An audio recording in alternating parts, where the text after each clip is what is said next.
Bem, amigos do Quinto Elemento, estamos de volta. Eu estou em Paris, na beira aqui do Rio Sena. Eu vou contar uma história rápida para vocês. Aqui, ó, tem gente que mora nesses barcos aqui. Não é só restaurante, não. Moram mesmo aqui nesse barco. Eu ia contar uma história, mas nós tivemos um problema hoje com equipamento e perdemos um tempo. Então vou direto ao assunto, vou pular os agradecimentos, mas não deixarei de fazer da próxima vez. Farei os agradecimentos, mas é porque realmente a situação foi complicada e o tempo está curtíssimo. Mas vamos lá, eu queria agradecer sempre os comentários. Não esqueçam de comentar, eu leio todos os comentários, vejo que está lá e de fato lemos e gostamos de interagir com vocês. Mas é que a coisa é grave. E eu vou te falar por quê. Esse talvez seja o programa que eu considere, de todos do Diário Economia que nós fizemos, o mais importante, mais relevante para a gente realmente entender o que está acontecendo no mundo agora.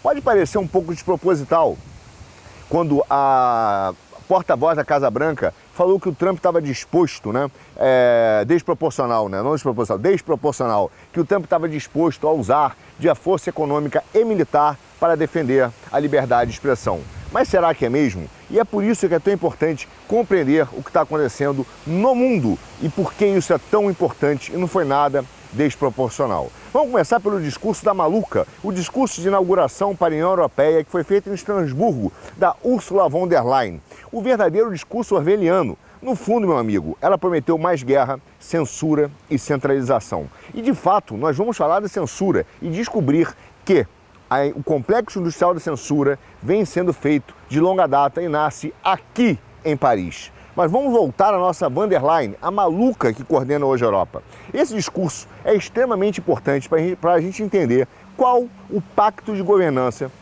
que os oligopólios financeiros europeus estão planejando, que é um estado de transição que nesse momento envolve sim censura, guerra e mais tecnocracia, para depois atingir o degrowth, o decrescimento, que nós falamos no último programa. No seu discurso de abertura no Estado da União, agora europeia, von der Leyen sinalizou uma intenção de dobrar as próprias apostas políticas que vêm enfraquecendo a Europa e que estão impondo uma governança tecnocrata. O discurso dela ofereceu pouquíssimas surpresas, mas muito espanto. Foi a mistura usual de promessas vazias, jargões tecnocráticos e uma postura moral hipócrita que faz dela a marca registrada. Em outras palavras, mais o mesmo, só que dobrando a aposta. Veja, o discurso dela foi preenchido com palavras como liberdade, paz, prosperidade e independência. Mesmo quando a União Europeia continua a perseguir políticas que minam tudo isso, pedindo mais guerra, militarização, repressão à liberdade de expressão e sabotando as economias de cada país, com políticas energéticas e comércio que são autodestrutivos. Como esperado, von der Leyen abriu com um discurso falando da Rússia, a sua principal obsessão, Bruxelas, A obsessão de Bruxelas é a Rússia e, obviamente, a OTAN. Para ela, a Europa está numa luta por um continente que está inteiro em paz, uma luta pelo futuro, declarou ela, anunciando um novo semestre europeu de defesa e um roteiro claro para aumentar a prontidão da defesa até 2030, militarizando ainda mais o bloco e tornando a OTAN ainda mais forte. Não se esqueçam o que é a OTAN, meu caro, que é essa polícia mundial dos tecnocratas que vem se expandindo e ela sim sendo uma máquina de guerra. Veja, ela estava basicamente anunciando que os europeus deveriam se preparar para um futuro marcado pela militarização permanente, incluindo o que ela chamou de uma muralha de drones ao longo do flanco leste da União Europeia e a vigilância espacial em tempo real para que absolutamente nenhum movimento de força fique desapercebido no espaço europeu. Subitamente, nós vemos no mesmo dia e na mesma hora drones russos invadindo o espaço aéreo polonês. Muito conveniente para esse discurso. Mas vamos lá, ela também meteu um programa que ela chamou de apoio militar qualitativo para a Ucrânia, que é uma aliança de drone, como ela chamou, com Kiev, financiado sempre por um controverso empréstimo de reparação, que é apoiado pelos lucros de ativos congelados que a União Europeia fez, não só da Rússia, mas também de oligarcas. Von der Leyen, então, se voltou para Israel e Gaza. E ao contrário da pressão da esquerda e de algumas instituições, ela não suspendeu nenhum tratado de comércio ou cooperação com Israel, muito menos impôs qualquer sanção. Veja, existe um contraste muito grande entre aquilo que ela chama da invasão na Ucrânia pela Rússia e também o caso de Israel e Gaza. Não defendo Gaza, meu amigo, quem me conhece sabe exatamente até o contrário, mas do ponto de vista dos motivos europeus e da Von der Leyen, há uma hipocrisia na forma como ela argumenta e sustenta uma iniciativa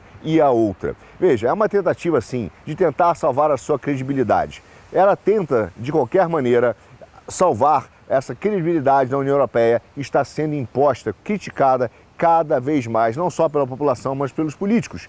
A verdade é que ela ainda, para tentar salvar um pouco dessa reputação, ela ainda tentou aí dizer que estava preocupada com essa guerra de Gaza, mas não tomou nenhuma ação e continua militarizando a OTAN. Veja, a agenda de alargamento, que estava mais uma vez centrada nos Balcãs Ocidentais, está, segundo ela, colocando a União Europeia em risco e é necessário uma reação implacável, um impulso expansionista militar da própria União Europeia. Sobre a economia, meu caro, o discurso desceu para a fantasia. Von der Leyen prometeu um fundo scale-up europeu para startups, gigafactories de inteligência artificial e um pacote battery booster, quer dizer, para dar um gás nas baterias, né? E uma lei, né, de acelerador industrial.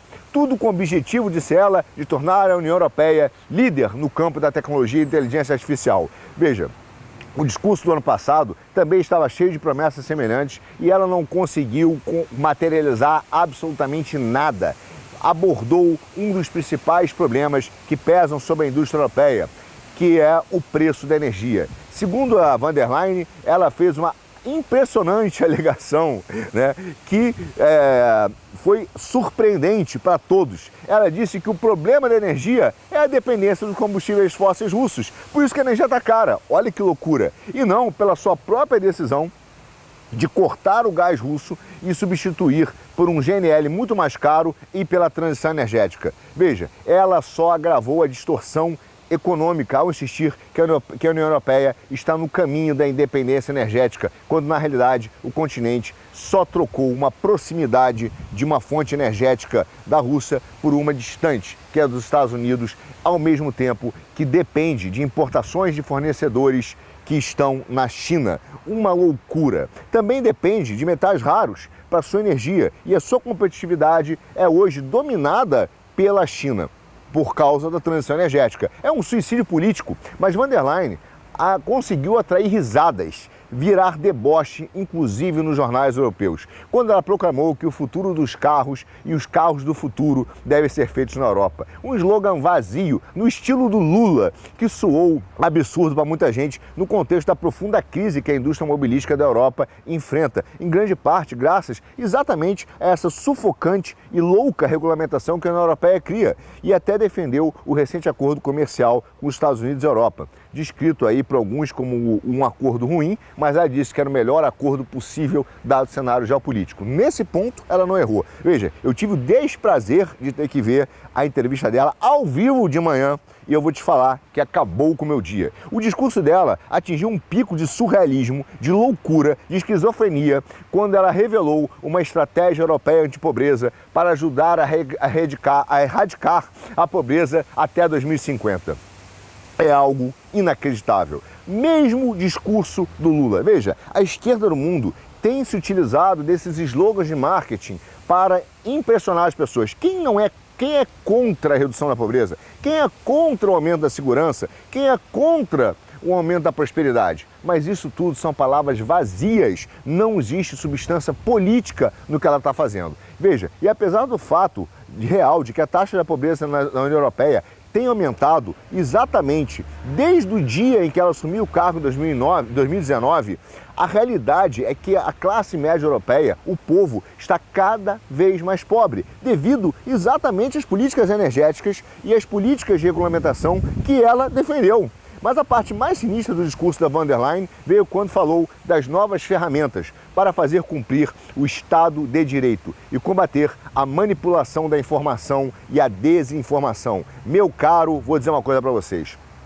Esse é o ponto mais importante e mais louco de todos, porque ela reafirmou claramente a necessidade de, ouça você, abre aspas, um escudo democrático europeu e a criação de um centro europeu de resiliência democrática para combater a propaganda supostamente perigosa, prevendo ainda mais repressão e a criminalização da dissidência, ao mesmo tempo que anuncia campanhas de propaganda patrocinadas pela União Europeia sob a bandeira de apoio ao jornalismo independente e à alfabetização midiática. O que a von der Leyen está falando? Que ela vai criar um centro de perseguição, de censura a discursos dissidentes, aqueles que a União Europeia quer que sejam válidos. Ela quer voltar a controlar de forma hegemônica e com uma unicidade ideológica a narrativa. E para isso eles vão meter dinheiro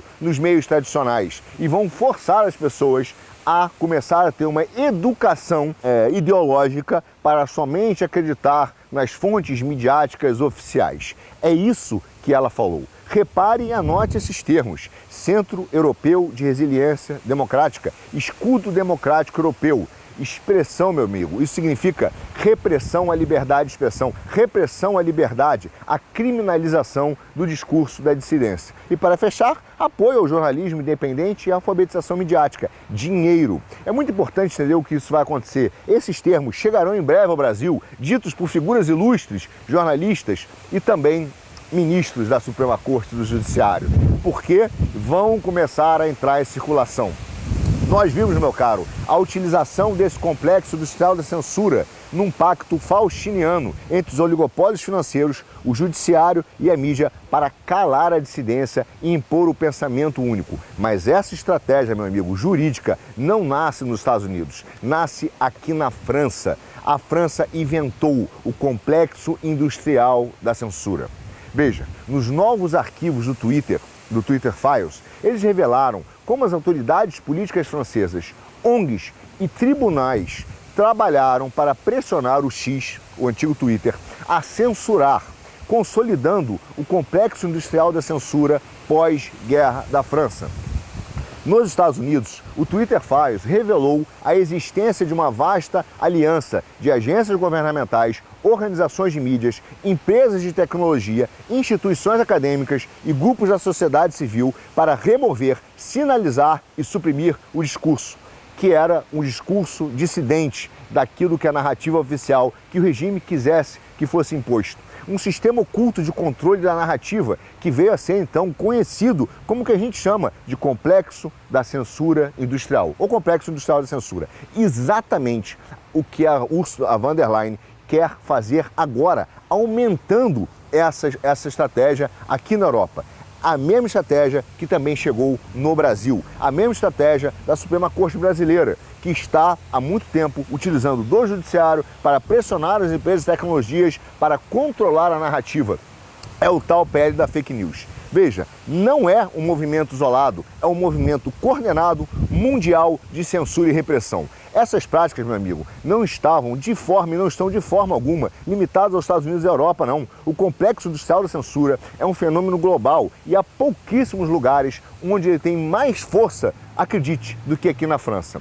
Um novo relatório feito pela Civilization Works mostra, aliás, feito por jornalistas como Thomas Fazi, o Pascal Clairot e que foi ditado pelo Michael Schellenberger e Alexandra Gutentag, mostraram exatamente e revelaram como essas autoridades políticas francesas, ONGs e tribunais de justiça trabalharam para pressionar e censurar de forma proativa a comunicação e o discurso nas redes sociais. Veja, apesar da lei francesa proibir a censura preventiva de forma clara, vamos ver como tudo isso começou. Em 2020, Macron procurou pessoalmente o telefone, ligou para Jack Dorsey, que era o CEO do Twitter, e parabenizou pelas políticas de integridade eleitoral, atenção, hein, que eram destinadas, mais uma vez,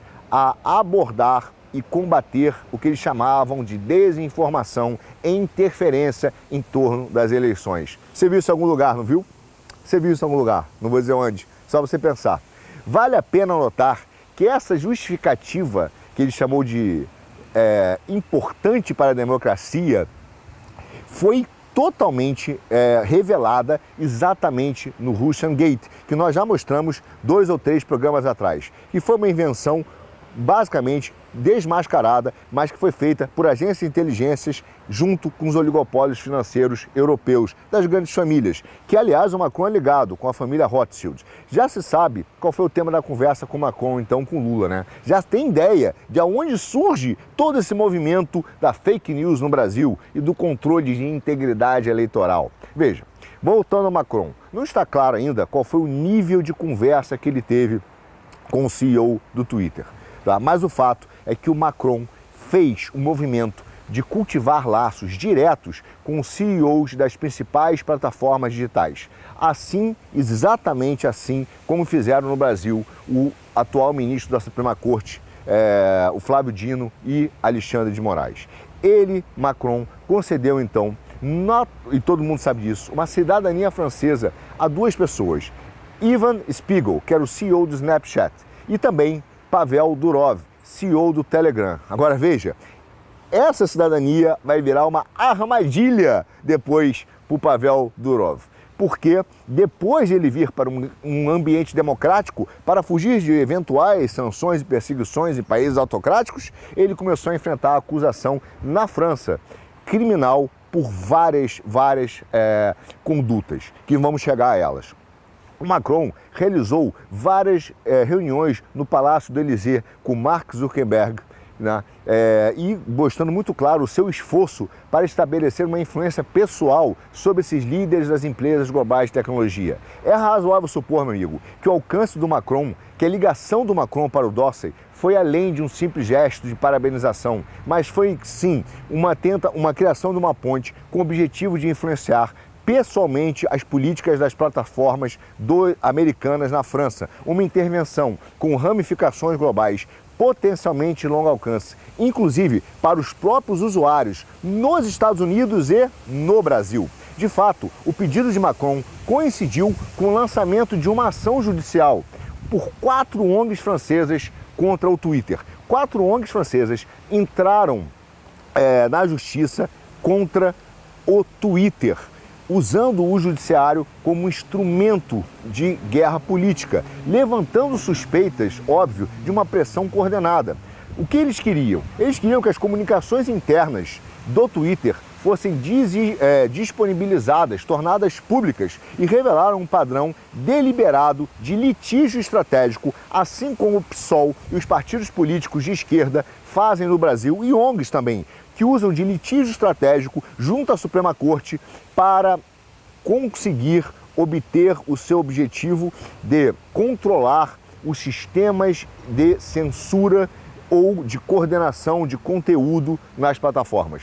Tudo projetado, não apenas para garantir uma moderação de conteúdo de acordo com requisitos legais, não, mas para moldar a opinião pública, orientar projetos legislativos e criminalizar as plataformas que não seguirem exatamente os objetivos dessa corja. Veja bem, tudo isso foi revelado aqui na França. Acontece da mesma maneira, igualmente, no Brasil. O litígio estratégico e a influência das cortes sobre as Big Techs foi um plano desenhado de domínio das narrativas. Em 19 de outubro de 2020, Karen Colangelo, diretora associada de contencioso, regulamentação e concorrência do Twitter, escreveu o seguinte, abre aspas, fomos processados na primavera agora por 4 ONGs, alegando que não estávamos fazendo o suficiente para lidar com o discurso de ódio na França e nos comparando desfavoravelmente com o Facebook e outros. Eles procuraram ter um especialista, como sempre, né, nomeado para examinar os nossos sistemas de relatórios e fiscalização de conteúdo. Esse caso é em grande parte sobre uma tentativa de pintar o Twitter como um ator perigoso para a imprensa. Vejam só, o que esses caras queriam implementar é exatamente o que eles fizeram nos bancos, a indústria do compliance, só que dessa vez para conteúdo e monitoramento. Não por menos, meu caro, houve uma grande coordenação de objetivos. A indústria bancária começou a fechar contas de pessoas por causa do seu posicionamento político na rede, ou seja, compliance de conteúdo sendo objetivamente usado para destruir, perseguir, censurar pessoas no Brasil. E junto com isso, cancelar os sistemas bancários. Contas bancárias. Veja só, a Colangelo estava se referindo a um processo movido contra o Twitter pelas ONGs.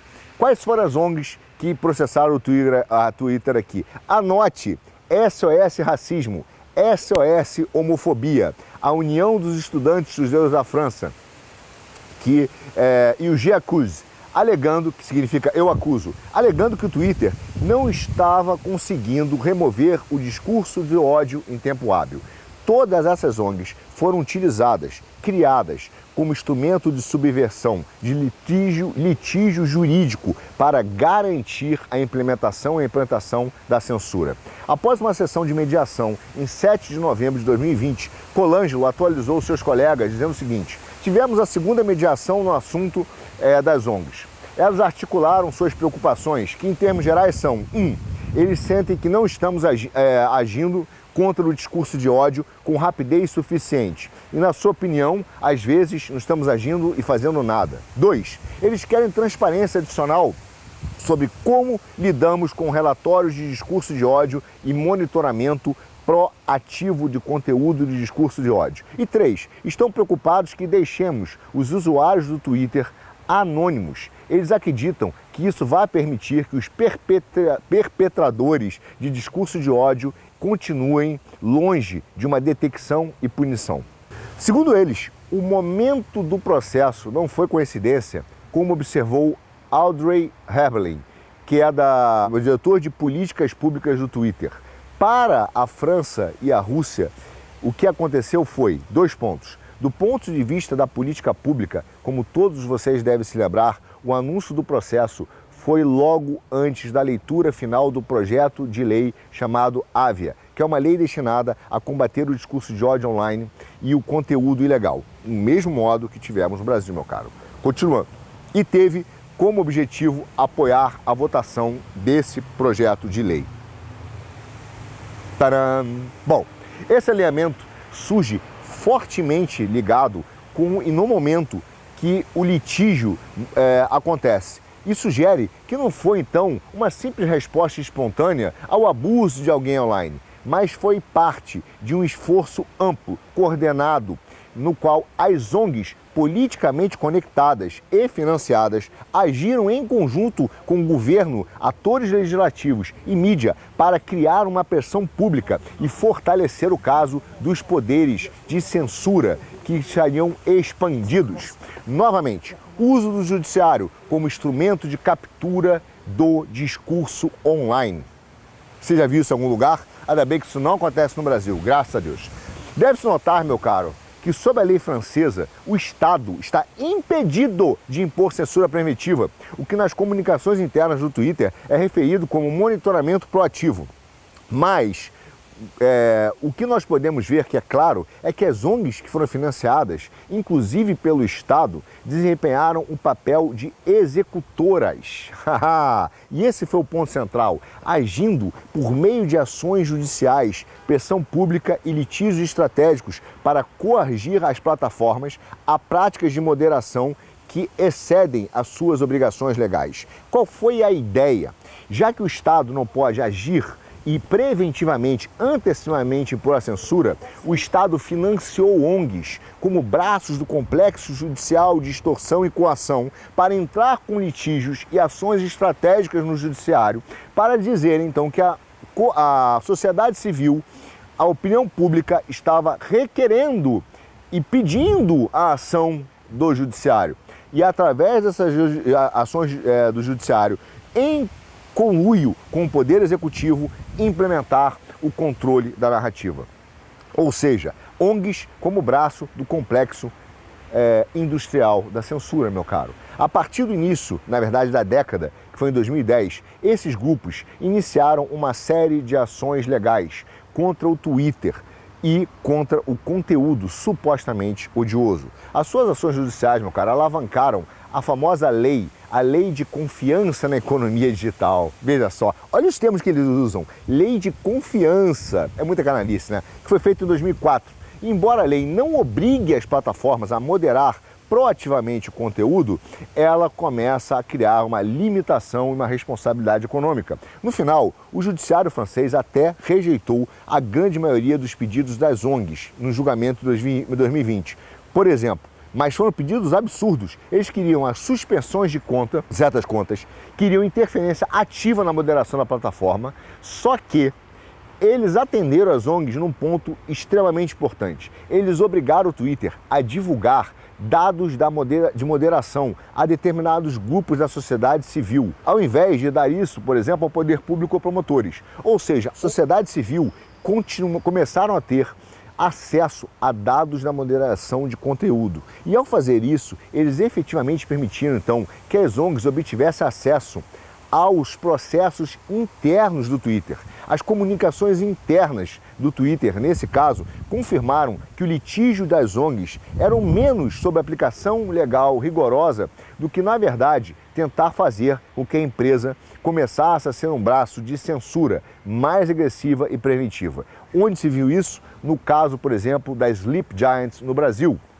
ONGs utilizadas para impor a censura. Da mesma forma, jornais, mídias criaram o fact-check, né? E começaram a divulgar o que era falso e verdadeiro. Braços do complexo industrial da censura para manipular a sua opinião. Em 2023, o Tribunal de Recursos aqui da França confirmou que as divulgações do Twitter eram inadequadas, reforçando então o precedente de que as plataformas poderiam ser, sim, legalmente obrigadas a exceder as suas obrigações estatutárias e divulgar esses dados. Essa abordagem contradisse um princípio importantíssimo, que era o princípio internacional do país de origem. Atenção, esse princípio sustenta que o conteúdo digital deve cumprir as leis do país onde ele é produzido e não onde ele é consumido. Sabe quem utilizou isso? Alexandre de Moraes, no inquérito das fake news, ao censurar cidadãos americanos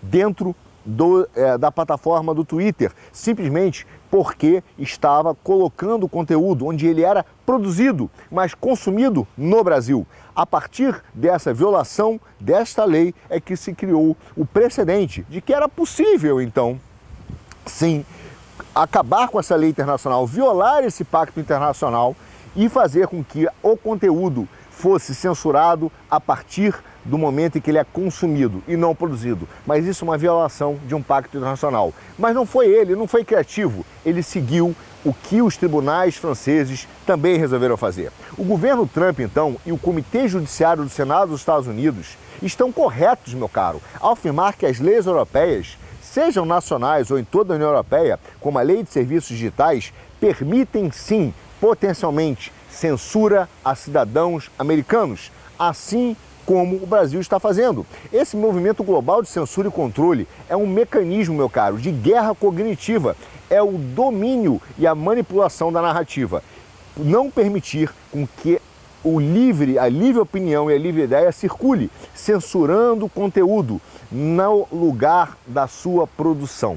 Por isso, meu caro, não deveria causar espanto a declaração da porta-voz da Casa Branca, que os Estados Unidos estariam dispostos a usar a sua força econômica e militar para garantir a liberdade de expressão, sim. Tudo isso é para proteger o livre movimento das ideias, que também tem sido utilizado como arma. É o controle da narrativa. Não existe arma mais importante hoje do que o discurso, a narrativa e a informação, como nós já mostramos aqui no GE Economia. A China tem hoje um departamento de inteligência focado em garantir que a informação e a manipulação de narrativa que lhe convém circule na internet, porque ela entende que isso é uma forma de garantir que as pessoas, caso ela tenha que fazer intervenção militar em Taiwan, como já mostrei aqui no GEL, as pessoas sejam convencidas de que é algo legítimo.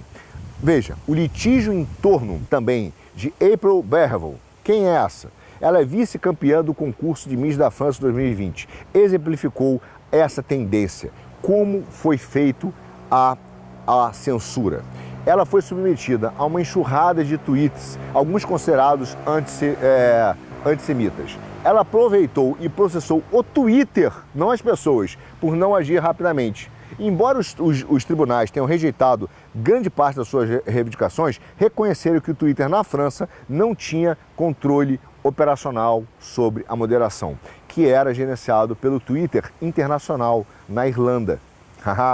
Percebeu? Eles ainda ordenaram a divulgação de dados relacionados a relatório feitos às autoridades francesas. O caso acabou terminando em um acordo confidencial, mas demonstrou mais uma vez como uma ação legal, um litígio supostamente individual ou de ONGs, poderia pressionar as plataformas para fazer concessões dos seus mecanismos de controle e fazer acordos de moderação de conteúdo prévio.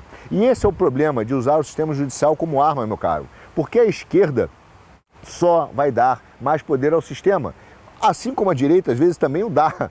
É uma preocupação. A realidade é que o sistema judiciário, cada vez que é utilizado como arma, ele fica cada vez mais poderoso e cada vez mais invasivo na vida do cidadão. Os arquivos franceses do Twitter revelaram mais do que uma série de ações judiciais isoladas. Eles expuseram, meu caro, um sistema coordenado envolvendo a presidência da República Francesa, ONGs politicamente conectadas e o judiciário, todos trabalhando para pressionar o Twitter a práticas de censura que vão muito além do que a lei permite. Essas implicações, meu caro, vão além da França, muito além da França.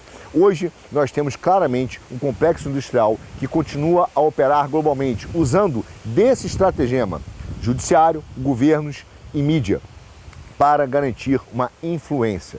De fato, meu caro, embora a França tenha se apresentado como o berço dos ideais democráticos modernos, dizem que a Revolução Francesa de 1789, foi consagrada pelo famoso Liberté, Égalité, Fraternité, a realidade é que poucos estados no Ocidente têm tanto controle na liberdade de expressão como aqui. E isso foi extremamente pensado e paulatinamente implementado. Pode-se dizer que a França inventou esse moderno complexo industrial, sim. Compreender as suas origens, meu caro, é absolutamente importante numa era em que eles estão tentando fazer o controle narrativo da era digital, mas também porque a sua influência se estende muito além das fronteiras francesas, potencialmente atingindo os Estados Unidos. Fundamentos históricos desse sistema têm que ser ditos. E aqui eu vou começar uma espécie de, dar uma de Kim Paim, de dossiê histórico. Vamos começar a entender de onde veio isso, De censores reais, meu amigo, a tribunais revolucionários, decretos napoleônicos, a opressão de Vichy, a história da França, meu amigo, há muito e muito tempo ela vem sendo definida por um cabo de guerra entre censura e liberdade de expressão. Um momento crucial, pode-se começar a dizer, veio e nasce em 1881, na famosa Terceira República, que vai de 1870 a 1940, com a adoção da Lei de Imprensa. Meu amigo, essa é uma das legislações mais históricas do mundo. Ela consagrou as proteções à liberdade de expressão, aboliu a censura prévia e definiu ao mesmo tempo, difamação e insulto como ofensas criminais, sim, puníveis de multas, mas das pessoas que as fazem.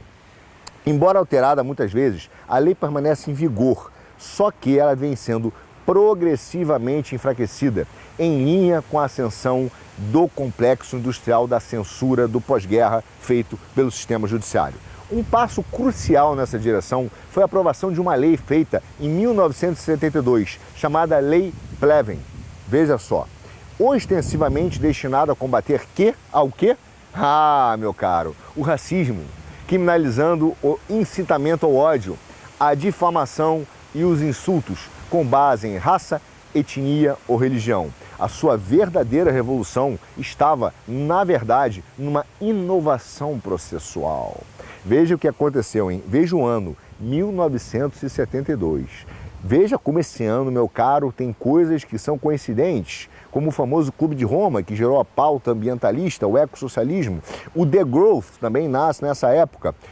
Zigbee-Brisk, a Comissão Trilateral e a destruição programada da economia mundial. Tudo isso nesse ano. E, obviamente, a alteração da Lei de Liberdade de Imprensa. Essa lei de 72 quebrou um princípio fundamental da liberdade de expressão que foi definido em 1871. Sabe qual é? A lei dizia que apenas o indivíduo diretamente prejudicado, não o Estado, mas só o indivíduo, poderia iniciar processos por crimes de expressão. Ou seja, só a pessoa que se sentiu ofendida poderia entrar com uma ação e pedir danos por insulto, calúnia ou difamação. Mas, a partir dessa lei, é que houve essa quebra. E ela capacitou, então, ONGs credenciadas pelo Estado, que agora eram financiadas também pelo Estado, a entrar contra pessoas que omitissem opiniões que eram consideradas ofensivas. Uma dessas ONGs, estamos falando de 1972, meu caro, era a famosa LICRA, que era a Liga Internacional contra o Antissemitismo e o Racismo. Mas também outra ONG que foi beneficiada naquela época com isso era EMIRAP, que é o Movimento contra o Racismo e pela Amizade entre os Povos, para atuar, sabe como que? Promotores privados, membros de acusação da sociedade civil, com o poder de iniciar acusações criminais contra terceiros. Isso criou uma arma poderosa. ONGs, muitas vezes ideologicamente impulsionadas e com boas fontes de recursos, financiadas por pessoas como Jorge Soros, né? Pudesse então lançar ações judiciais caras e destruindo reputação contra críticos ou vozes dissidentes. Essa privatização do de iure, do direito à perseguição, a direito à criminalização e ao mesmo tempo gerou um armamento do processo de acusação, geraram um poderoso efeito de censura, limitando fortemente a liberdade de expressão, mas também o discurso da narrativa em grande parte da mídia. A Lei Pleven era, meu caro, menos sobre a transposição das convenções antirracistas da ONU, que se concentrava na época em ações discriminatórias em relação ao discurso, mas era muito mais uma resposta direta às crescentes tensões políticas que estavam acontecendo na sociedade. Ou seja, naquela época já existia uma resistência, uma oposição à imigração em massa, particularmente o Partido Comunista Francês foi um que super apoiou exatamente a Lei Pleven, porque começou a ver que o discurso da direita começava a ecoar na sociedade. Como eles fizeram, então? Criaram uma ferramenta no legislativo para deslegitimar o discurso de oposição. A alegação de suprimir a ideologia racista, a ideologia fascista, serviu como um discurso conveniente para suprimir as críticas às políticas de imigração daquele novo governo.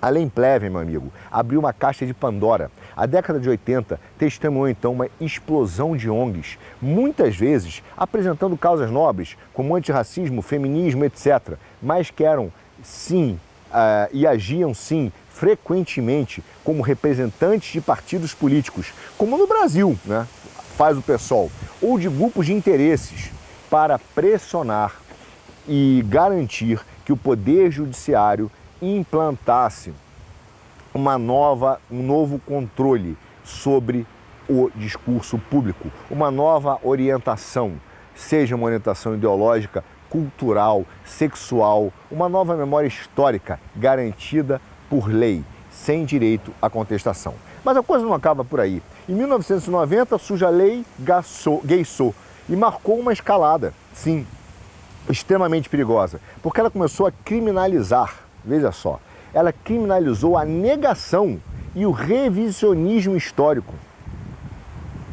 e começou a impor penalidades mais severas para crimes que eram previstos na Lei de Pleven. O seu objetivo principal, no entanto, não era uma integridade histórica, não, mas uma guerra política, ou seja, demonizar o crescente discurso da Frente Nacional de Jean-Marie Le Pen, que o presidente socialista François Mitterrand havia, inclusive, impulsionado secretamente para poder dividir o movimento conservador e garantir certa a sua reeleição. Nessa época, a votação do FN foi de quase 15%. E, de fato, essa divisão, a estratégia de dividir para reinar, fez com que a eleição de Mitterrand fosse garantida. Veja, tudo isso para preservar o poder do establishment.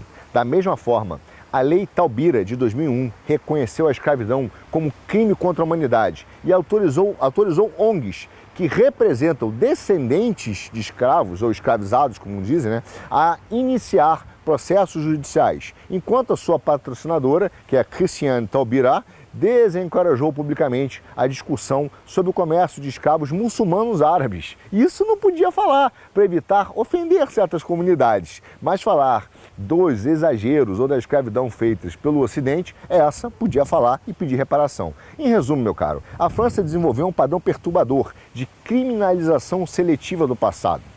Todas essas ONGs e esse modelo chegaram ao Brasil. Hoje, ONGs que representam descendentes de escravizados atuam pedindo indenização contra o governo federal, inclusive contra o Banco do Brasil.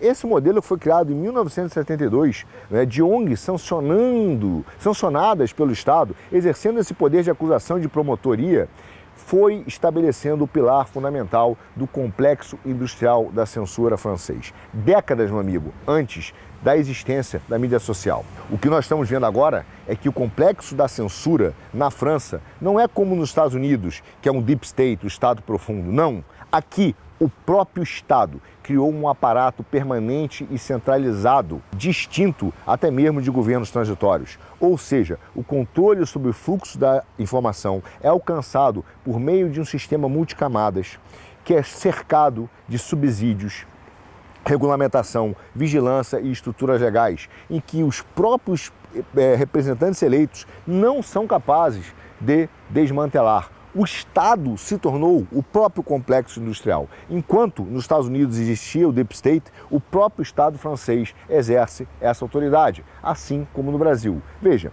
tudo tem um vínculo. Se você até olhar, não foi só em 70, se você olhar, a partir de 45, a transmissão de rádio e mais tarde televisão já virou um monopólio estatal. Apesar da liberação da mídia de transmissão na década de 80, ou seja, de 45 a 80, havia esse monopólio, houve um licenciamento por meio de um regulador, que ficou conhecido como Arcom, que é um sistema de radiodifusão pública que continua sendo um poderoso leviatã da mídia aqui. Esse órgão compreende a France Télévision, que são 10 canais de TV, a Rádio France, que são 8 estações nacionais e 44 estações locais, e representa o maior grupo de mídia da França, operando um orçamento anual, meu caro, de 4 bilhões de euros. Isso supera o das principais redes privadas. Além disso, nos últimos anos também estão sujeitos, todos esses outros estão sujeitos a um controle cada vez mais rigoroso da Arcom, que rastreia meticulosamente os rótulos políticos e os horários de fala dos especialistas, muitas vezes aplicando duplos padrões que prejudicam os discursos contra sistema, como, por exemplo, o discurso conservador. Durante as eleições aqui, a alocação de tempo de antena, que é baseada em resultados passados, favoreceu estruturalmente, um amigo, o sistema. Diga-se passagem, o Fábio Van Garten, no Brasil, conta uma história muito parecida que aconteceu nas rádios. Da mesma maneira, nós vimos isso feitos pelos processos de integridade eleitoral. Bom, enquanto isso, a imprensa, ela sobrevive de uma enorme, monstruosa infusão de dinheiro do Estado, tanto na Europa quanto nos Estados Unidos e em países latino-americanos. Subsídios diretos e indiretos, publicidade estatal, gastos com relações públicas do governo local, aqui na França, totalizaram mais de 1,8 bilhão de euros anuais, que é mais de 1/3 de toda a receita do setor, que é em torno de 60 bilhões. O credenciamento, a concessão de acesso a subsídios, incentivos fiscais e distribuição de recursos é controlado aqui pela Comissão Conjunta de Publicações e Agências de Imprensa, que é presidida por um membro do Conseil d'État, o famoso Conselho de Estado, o mais alto tribunal administrativo da França. E é composto, meu amigo, por representantes do Estado e da indústria. Só que esse último é escolhido através de órgãos que estão alinhados com o establishment. Claro, como no Brasil, que nem a Febraban. Isso promove o quê? Uma dependência, mas principalmente uma conformidade. Para piorar as coisas, 90% da grande mídia privada, ela é controlada por apenas 8 bilionários. Bernard Arnault, Javier Niel, Vincent Bolloré, Rodolphe Saadé, Daniel Kretinsky, Martin Bourget, acho que é Bourget, e a família Dessau e François Pinault. Entre esses, apenas o Bolloré tem a mídia como negócio principal. Todos os outros têm propriedade e mídia como ferramenta de influência, narrativa e proteção. Crucialmente, meu amigo, as suas vastas fortunas e a sua força está profundamente entrelaçada com o Estado, dependentes de contratos governamentais, licenças operacionais ou aquisição de ativos privatizados, ou olhos liberais, grande Tarcísio, aquele abraço. Bom, e preços, obviamente, com desconto. Portanto, meu caro, não é exagero dizer que, embora a grande mídia francesa seja formalmente livre, ela permanece profundamente influenciada por proprietários cujos interesses estão intimamente alinhados com o do establishment político e, acima de tudo, com o próprio Estado. Além disso, ao longo dos anos, o Estado não demonstrou qualquer escrúpulo em empurrar ou ultrapassar os limites da lei do controle de imprensa. Embora a lei de 1881 proíba a censura pré-publicação, as agências de inteligência têm um longo histórico documentado de obtenção de provas de pré-publicações e de coação, inclusive subornando jornalistas. François Mitterrand, infame, ele foi famoso por ter feito uma operação de escuta telefônica ilegal entre os anos 82 e 86, visando jornalistas, artistas e políticos. Hoje, os recursos de vigilância em massa, muitas vezes justificados por ameaças terroristas externas, permitem o rastreamento de metadados de comunicação de fontes de jornalistas, apesar das decisões judiciais da União Europeia terem dito que a coleta em massa é proibido. Mas as agências de inteligência fazem, identificando as fontes, a origem da informação. Enquanto isso, nos últimos anos, por causa da lei Pleven, esse modelo se expandiu e se expandiu também com o DSA. Em julho de 2005, o ministro Aurore Berger anunciou uma coalizão de ONGs financiadas pelo Estado, diga-se de passagem, atenção, especificamente contratadas para, sabe o quê? Combater o discurso online. Da mesma maneira que o STF, no Brasil, recrutou influencers para falar bem dele. Isso formaliza a privatização do policiamento da fala, diretamente financiado pelo Estado para atingir pontos de vistas de discursos dissidentes, sobre a bandeira de combater o discurso de ódio. O judiciário hoje é treinado aqui na França, na Escola Nacional do Judiciário, que é a ENM, é uma escola de elite e está cada vez mais politizada, assim como no Brasil. Mas não acho que é só ela, os procuradores também. Esses caras já iniciaram muitas vezes processos em nome e a pedido do presidente Macron. E isso criou sistematicamente uma indústria de litígio legal, feito para perseguir dissidentes, tá? Da mesma maneira que o Lula e o Temer fizeram. Ou seja, o judiciário hoje tem fortes laços, não com políticos, mas com uma ideologia política única, uma unicidade ideológica. Isso permite o controle indireto sobre todos os casos que lhes são sensíveis. Isso foi trazido em grande relevo durante a campanha agora para a eleição presidencial de 2017.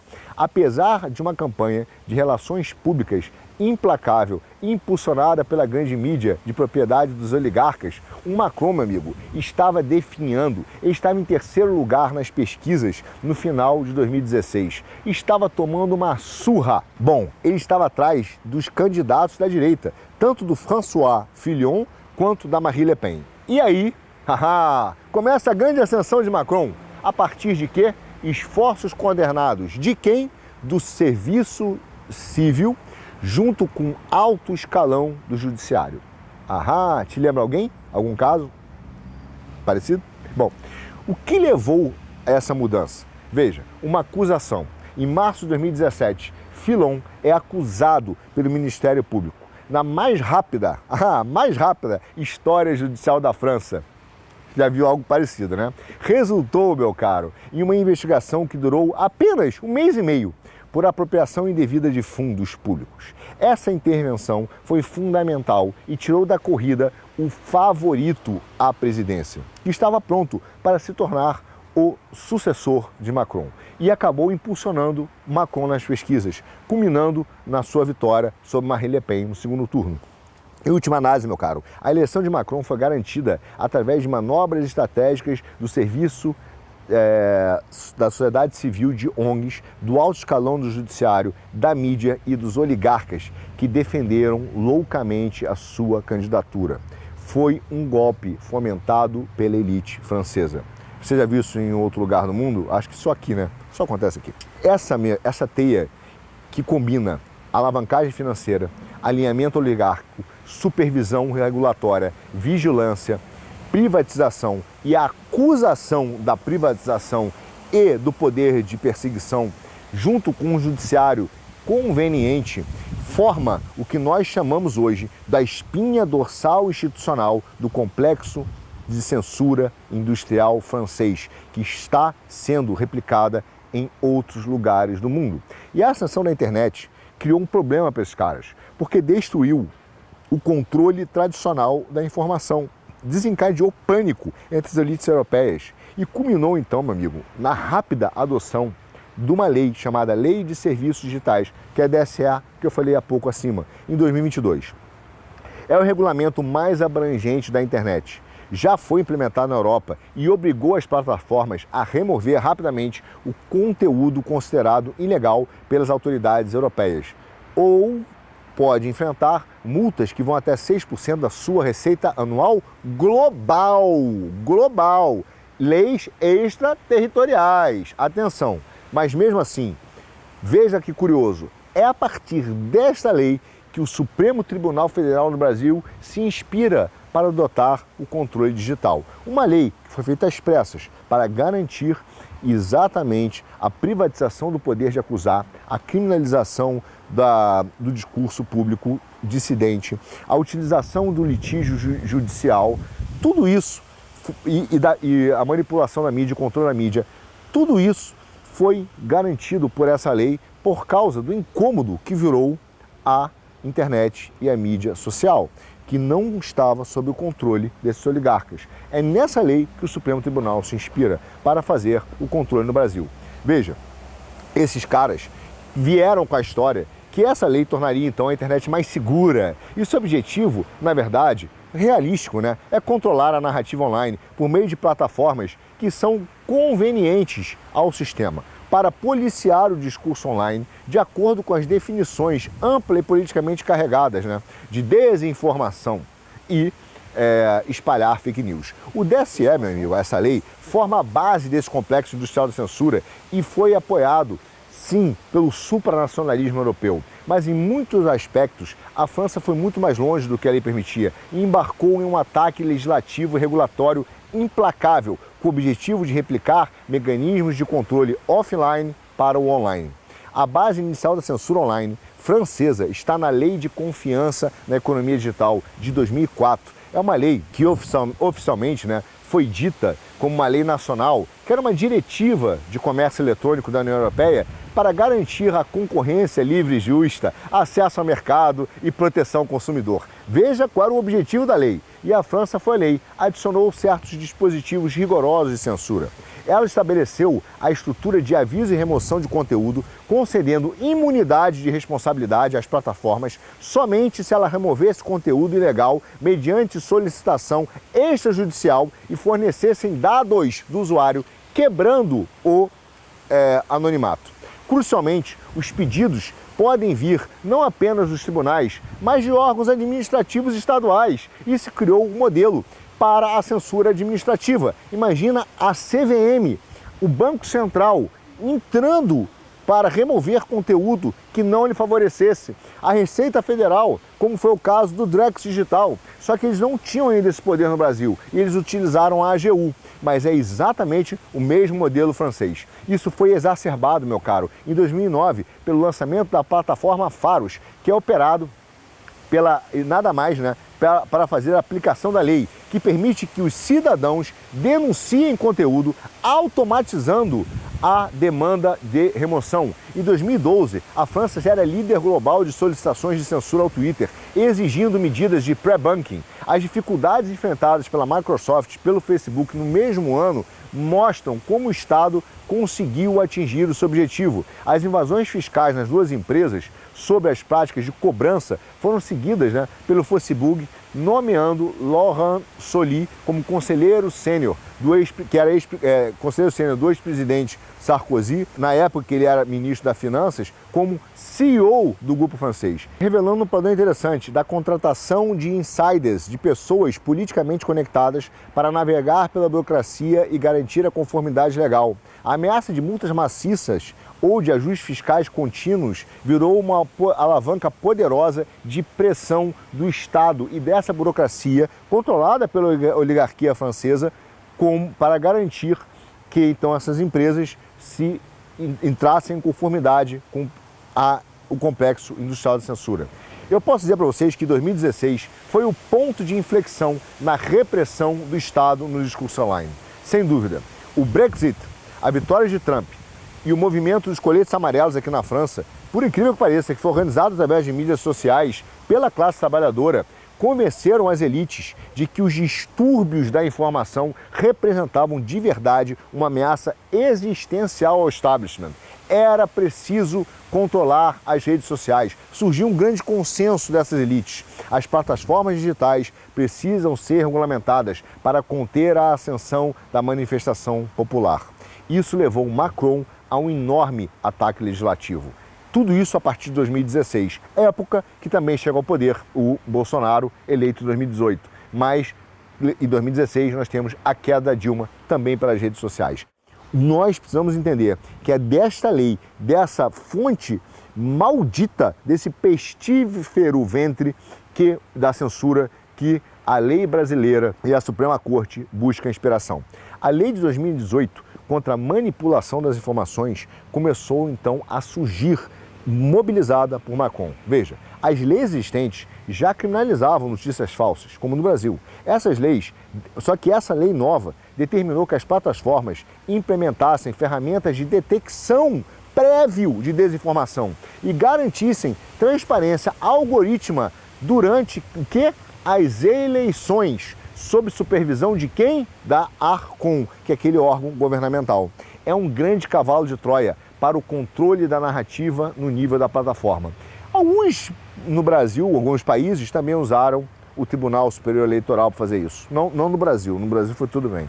A lei de 2020 contra o discurso de ódio na internet começou a impor prazos de remoção, mas extremamente draconianos, dando às plataformas uma janela rigorosa de 24 horas para remover conteúdo considerado ilegal ou odioso por autoridades, mas também por usuários, e obrigou as plataformas a adotar o pré-banking, que é a censura automatizada. O não cumprimento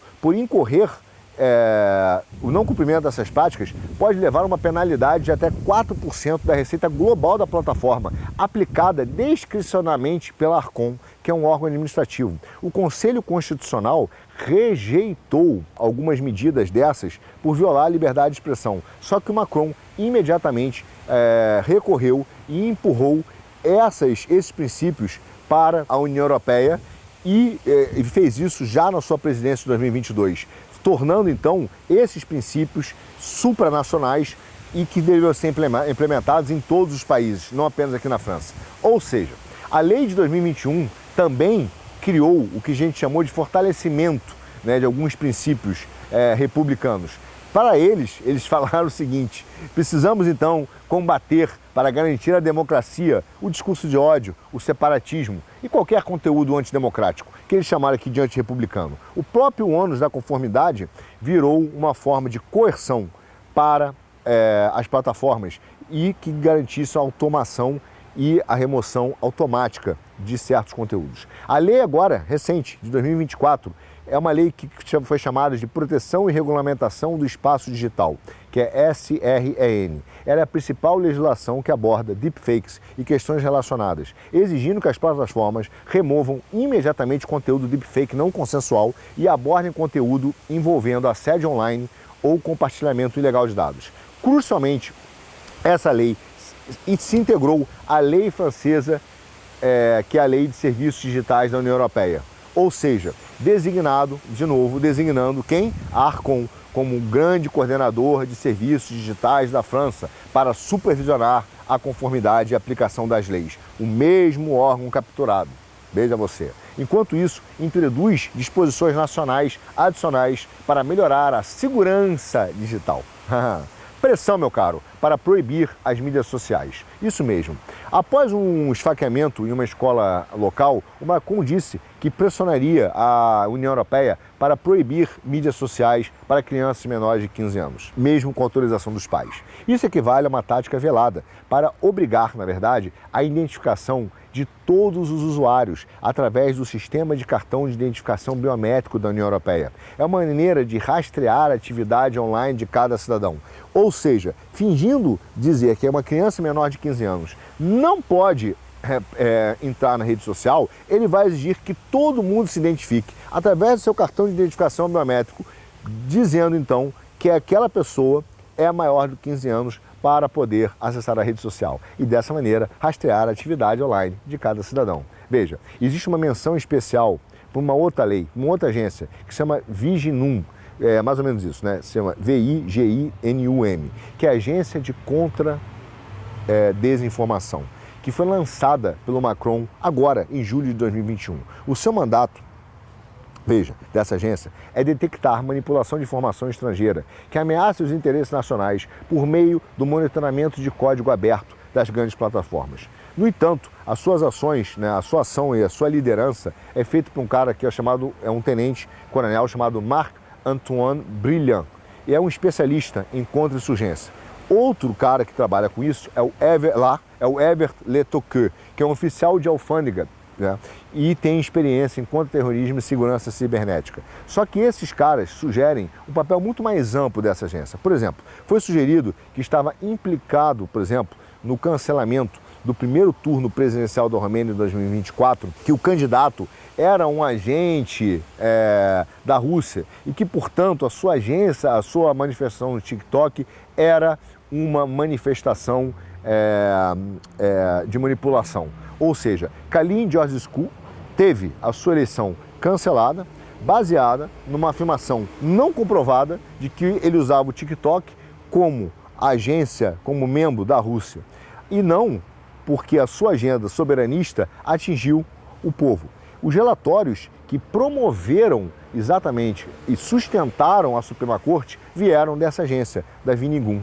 Ou seja, muitas vezes ela não tem uma atribuição concreta, mas ela vai alimentando narrativas sim, utilizando operações de informação nacionais e estrangeiras sob o pretexto de segurança cognitiva e de segurança nacional. Essa expansão digital representou um esforço sistemático para construir, meu caro, o que nós podemos chamar de panóptico online, ou seja, delegou a censura às ONGs, eliminou o anonimato por meio de ID digitais e quer fazer cumprir a conformidade narrativa por meio de um controle algoritmo e de constante ameaça de multas esmagadoras ou de criminalização do discurso. O objetivo é o controle narrativo, não se engane, controle narrativo online de todo o espectro possível, sob o pretexto de proteger as pessoas de ameaças domésticas e externas, uma extensão do Estado de Segurança Nacional para o reino digital.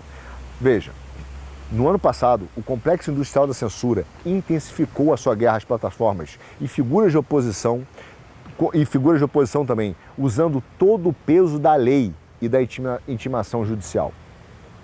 O litígio jurídico.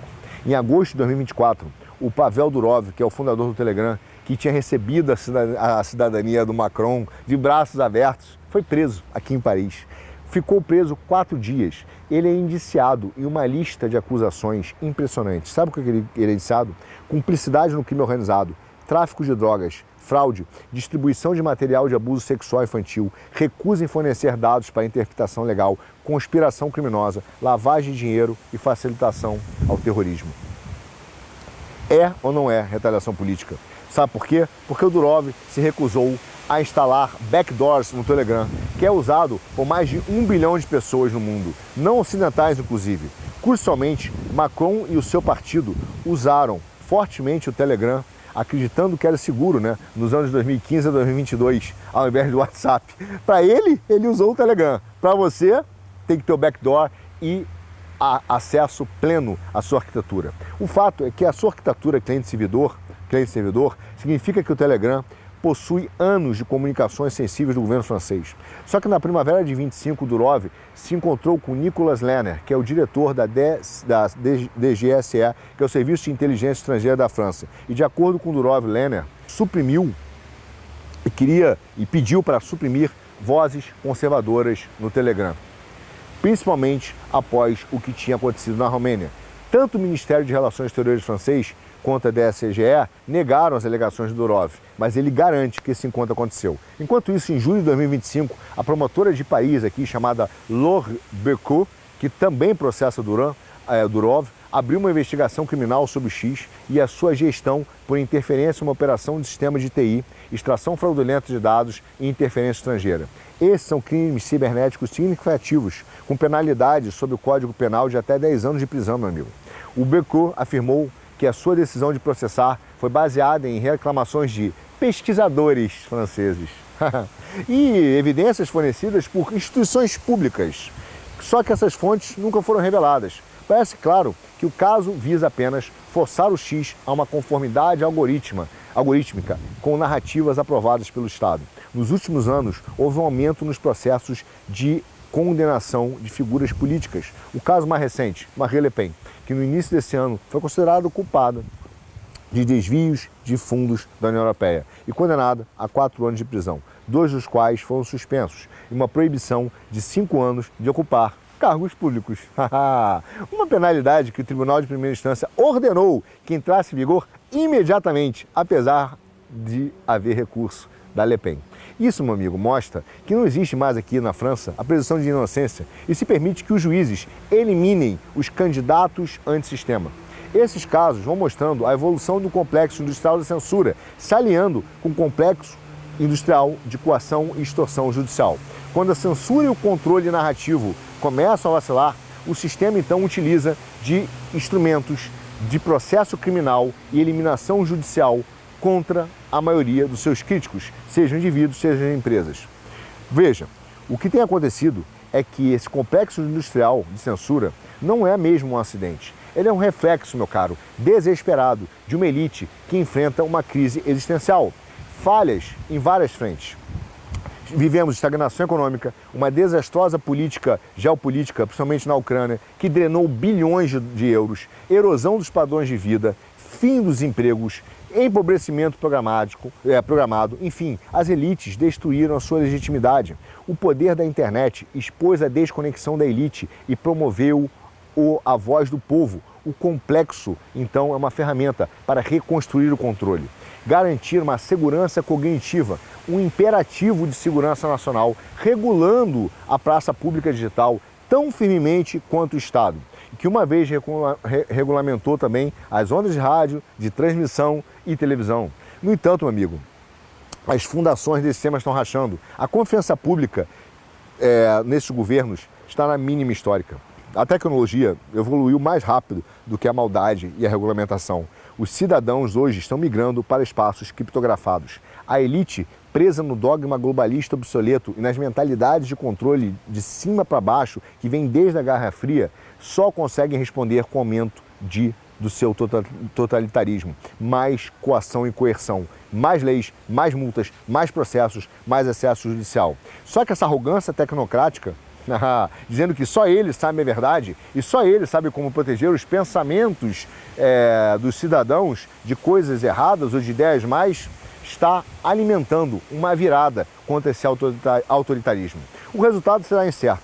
Essas burocracias buscam a sua autopreservação e essas elites que se enraigaram no sistema estão se apegando ferozmente aos seus privilégios, ao liberalismo, querendo manter o sistema antigo. No entanto, essas elites financeiras estão se tornando obsoletas, principalmente pelo crescimento das Big Techs e depois da Lei Genius, uma pancada nos bancos, né?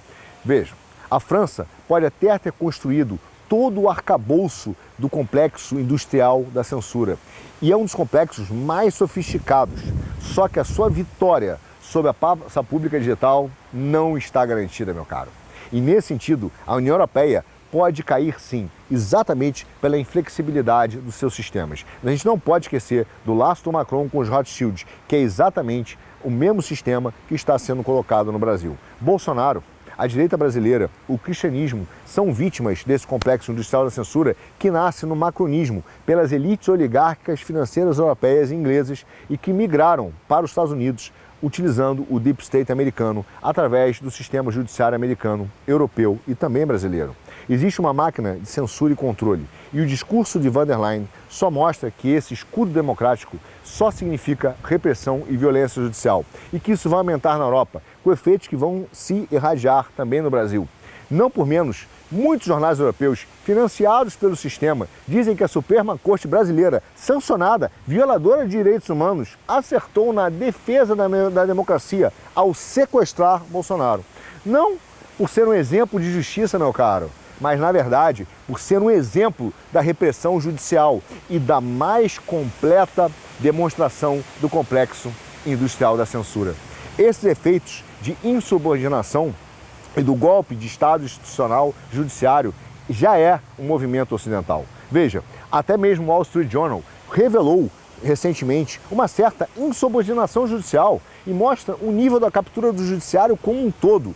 Veja, mesmo com Trump indicando membros da Suprema Corte, juízes de instância inferiores estão desafiando precedentes históricos, estão criticando os juízes da Suprema Corte nos Estados Unidos. Os juízes federais de instâncias inferiores estão agindo como se a sua função fosse resistir à agenda política de Donald Trump, ao invés de seguir os precedentes judiciais.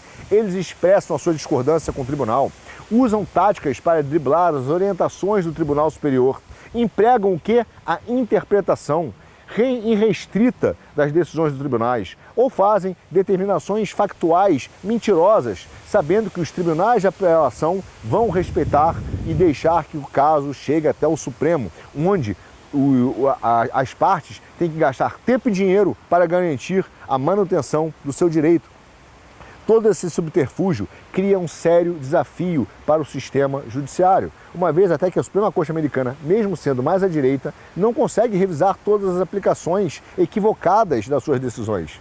Isso encoraja o quê? Que juízes de instância inferiores forcem os limites, aumentem a tensão intrajudicial. E isso tem acontecido também nos Estados Unidos. Hoje, o juiz da Suprema Corte Americana disse recentemente: não desafiem a Suprema Corte. Veja, o que nós estamos vendo é quase que juízes implorando para que juízes de instâncias inferiores respeitem a hierarquia do sistema judiciário federal, criado pela Constituição e pelo Congresso. Isso mostra que nós já vivemos uma guerra civil mundial, onde a maior arma do sistema globalista é o sistema judiciário, é o seu poder de coação e extorsão. Empresários no Brasil são coagidos e extorquidos o tempo todo por esse sistema judiciário, em conjunto com uma mídia tradicional que também funciona como grande água sanitária da lavagem de dinheiro desse sistema. E, é claro, de bancos centrais independentes e do sistema financeiro. Não por menos, meu amigo, o Trump entende que é necessário reformar a União Europeia e entende que esse supranacionalismo criado pela Europa, junto com essa turma aí de Bruxelas, os malucos, esses psicopatas, que hoje dominam o sistema europeu, está absolutamente falido e está sendo questionado pelo povo e pela direita europeia. Só que eles têm um paradigma fracassado. O modelo supranacional da União Europeia, que foi baseado na ideia de que o agrupamento da soberania nacional em uma instituição supranacional capacitaria os Estados-membros individual e coletivamente, não funcionou. Virou uma suposição profundamente falsa, provou ser falsa. Ela prejudicou o crescimento econômico, prejudicou o dinamismo econômico, criou deficiências econômicas e geopolíticas intrínsecas a esse supranacionalismo ou ao globalismo liberal. A gente não pode esquecer que a ideia do supranacionalismo nasce da Constituição Econômica Mundial, que é uma ideia do neoliberalismo. A integração da União Europeia não conseguiu oferecer benefícios econômicos prometidos. E é por isso que cada vez mais, para se manter a União Europeia, junto com as oligarquias financeiras, irão implementar os mecanismos do complexo industrial da censura. A origem do que nós estamos vivendo no Brasil, a origem desse discurso único, ela tem um grande epicentro, a União Europeia. Trump já percebeu isso. Trump percebeu no Russian Gate que a ideia do problema do Deep State americano só refletiu uma máquina que foi criada por essas grandes oligarquias financeiras, que vivem nos Estados Unidos uma antiga, absolutamente antiga guerra civil, sob quem controla o sistema monetário americano. Mas a União Europeia e suas oligarquias aqui desenvolveram uma máquina de censura para controlar o discurso online. É esse discurso que reverbera no Brasil. São exatamente essas práticas, a utilização do judiciário como grande arma, como instrumento de coação, junto com a mídia, para implementar uma política de censura. Agora, meu caro, o que vai acontecer é que Trump entende que está lutando contra o sistema financeiro, mas o seu próximo passo é sim alterar e desidratar as políticas da União Europeia e desse supranacionalismo globalista liberal. É claro que os liberais estão reagindo, é claro que o sistema no Brasil precisa de um candidato liberal, precisa do candidato do sistema do complexo industrial da censura, um oligarca que represente um oligarquismo financeiro, que represente os grandes bancos e que vai desenvolver o Brasil, garantindo o rentismo. Aliás, para muitos candidatos como o Tarcísio, é o mercado financeiro que irá reduzir a desigualdade. Enfim, meu caro, é isso que nós estamos enfrentando e a origem é aqui na Europa. Agora, se o Trump vai conseguir realmente desidratar a União Europeia e reformulá-la, honestamente, é uma questão chave de governança mundial. Até porque a União Europeia tem muitos motivos e que nós vamos abordar em alguns dias da economia para frente para dizer que o seu modelo deu errado. Agora, quando isso vai acontecer, se vai dar certo ou não, você já sabe, será tema para um dos nossos próximos Já Economia.